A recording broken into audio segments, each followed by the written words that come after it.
AISF Nemmara മണ്ഡലം സമ്മേളനം Kollengode pension ഭവനിൽ നടന്നു. സമ്മേളനം AIYF ജില്ലാ സെക്രട്ടറി കെ ഷാജഹാൻ ഉദ്ഘാടനം ചെയ്തു. ഇന്ത്യയുടെ സ്വാതന്ത്ര്യത്തിന് വേണ്ടിയിട്ടുള്ള നിരവധിയായ പ്രക്ഷോഭങ്ങൾ നയിച്ച സംഘടനയാണ് AISF എന്ന് പറയുന്ന സംഘടന.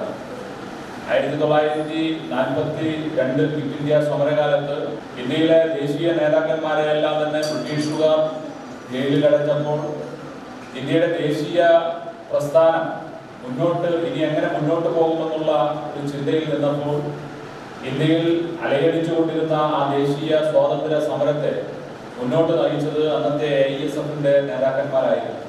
കരുണാസഫ് അലിയെ പോലെയുള്ള, ജയപ്രകാശ് നാരായണനെ പോലെയുള്ള അന്നത്തെ വിദ്യാർത്ഥി നേതാക്കന്മാരാണ് ഇന്ത്യയുടെ സ്വാതന്ത്ര്യ സമരത്തെ മുന്നോട്ട് കൊണ്ടുപോയത് എന്നുള്ളത് ചരിത്രം വായിച്ചാൽ നമുക്ക് മനസ്സിലാക്കാൻ വേണ്ടിയിട്ട് സാധിക്കും. AISF മണ്ഡലം പ്രസിഡന്റ് കെ അൻസിൽ അധ്യക്ഷനായി. CPI മണ്ഡലം സെക്രട്ടറി വി കൃഷ്ണൻകുട്ടി, AISF മണ്ഡലം സെക്രട്ടറി കെ ഷിനാഫ്, AISF മണ്ഡലം secretary AV Rajan, president Kaja Hussain, CPI Kollengode local secretary V Mukundan എന്നിവർ പ്രസംഗിച്ചു.